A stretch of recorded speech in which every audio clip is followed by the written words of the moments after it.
Бояться не надо, надо доверять врачу. Кстати говоря, тенденция такая в последнее время не очень хорошая в этом смысле, доверие к врачу, я имею в виду.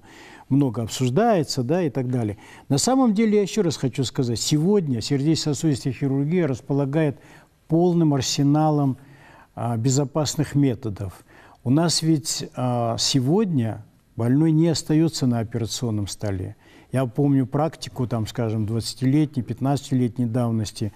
Ну, умер на столе, говорили. Сегодня этого нет, потому что у нас есть экстракорпоральная мембранная оксигенация, у нас есть искусственные желудочки сердца. У нас все есть для того, чтобы человека, что называется, выходить, а потом думать, что дальше делать. Поэтому вот такая ситуация. То есть, если не попал в этот заход из Ингушетии, приедут еще, обращайся к местным врачам. Опять же, вы сказали, лекарства работают. Да. Главное, вот к знахарке не ходить, к бабке, да? К медикам ходить. Вот это я хочу пояснить одну вещь.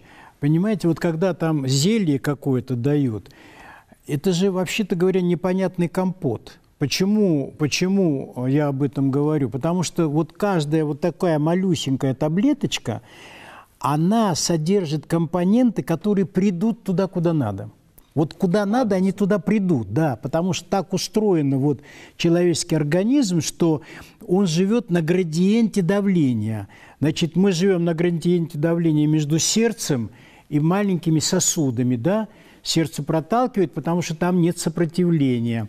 На градиенте давления существуют, в частности, вот и все химические реакции. Все в балансе. Вот кислород мы вдыхаем, там, скажем, условно говоря, 107, да, а на выходе там его 40 миллиметров ртутного столба. И точно так же вот это лекарство, которое правильно сделано, если оно, конечно, правильно сделано.